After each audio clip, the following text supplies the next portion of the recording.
Bonsoir à tous. Les journées portes ouvertes organisées traditionnellement par l'IPF, l'Institut provincial de formation situé à Jurbise, sont toujours une très belle opportunité pour la province de Hainaut de rappeler tout l'intérêt qu'elle porte aux différents métiers de la sécurité. Et Dialogue Hainaut a assisté bien entendu à ces journées portes ouvertes pour vous.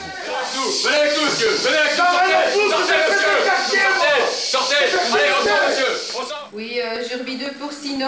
La journée portes ouvertes de l'Institut provincial de formation à l'Académie provinciale de police Émilien Vasse à Jurbise, c'est une occasion de faire découvrir l'offre de formation diversifiée de la province de Hainaut au travers de multiples démonstrations. On veut effectivement mettre une visibilité par rapport à nos activités. Que fait-on au sein de l'Institut provincial de formation? Quelles sont les missions imparties au niveau des 5 filières? Et également faire connaître au public, c'est parfois quelque chose qui est méconnu, qu'effectivement ici c'est une institution de la province de Hainaut et c'est également des missions qui sont conférées donc à la province de Hainaut et pour laquelle la province de Hainaut est très performante.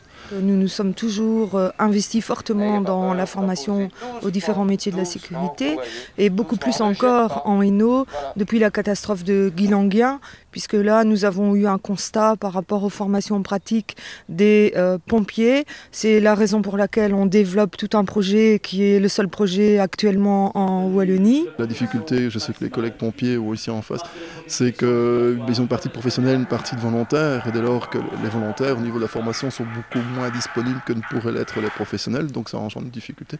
Mais aussi se professionnaliser un maximum, sont en train d'essayer d'améliorer la formation, et notamment la province de Hainaut veille à mettre de nouveaux moyens à disposition de ces pompiers pour pouvoir améliorer leur formation. Et je pense que le site multidisciplinaire de Lens en est vraiment un exemple très concret. Nous avons également notre Académie provinciale de police dont la qualité des formations n'est plus inventée puisque nous sommes le partenaire privilégié de l'École nationale de police de Nicolet, donc à Québec.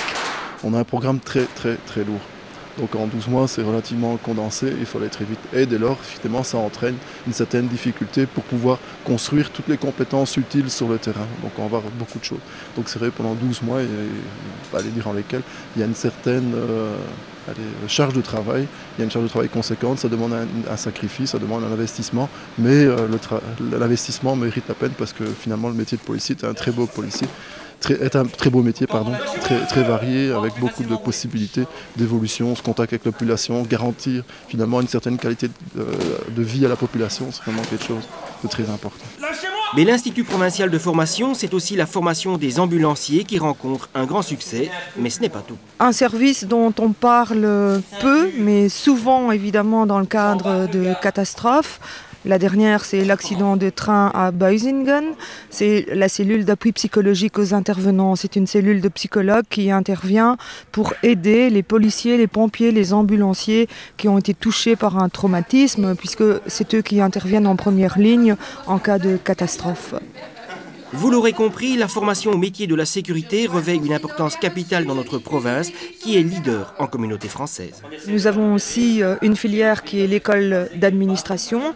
Et vous savez qu'on parle énormément de la performance d'une école d'administration wallonne. Mais en province de Hainaut, je pense qu'on n'a plus rien à prouver puisque nous sommes opérateurs pour former notre propre personnel, mais l'ensemble du personnel des pouvoirs locaux, demandeurs bien évidemment. Quand je parle des pouvoirs locaux, je parle des communes, des CPAS, des intercommunales et en fait nous sommes également par la région wallonne mandatés comme ensembliers de formation, c'est-à-dire que nous nous occupons d'aider au niveau des pouvoirs locaux d'aider à l'élaboration en tout cas d'un plan de formation et de pouvoir proposer des opérateurs de formation. Et, faut-il le rappeler, la province de Hainaut est le seul opérateur public de e-learning, de formation à distance certifié par la région wallonne, un exemple de la qualité du travail fourni par l'IPF. Le Hainaut, terre des festivals d'été, 11 festivals de musique classique se sont en effet unis sous la bannière de la province de Hainaut. Tout cela pour votre plus grand plaisir. Alors rendez-vous aux Mélomanes la semaine prochaine, mais également à tous les autres. À très bientôt.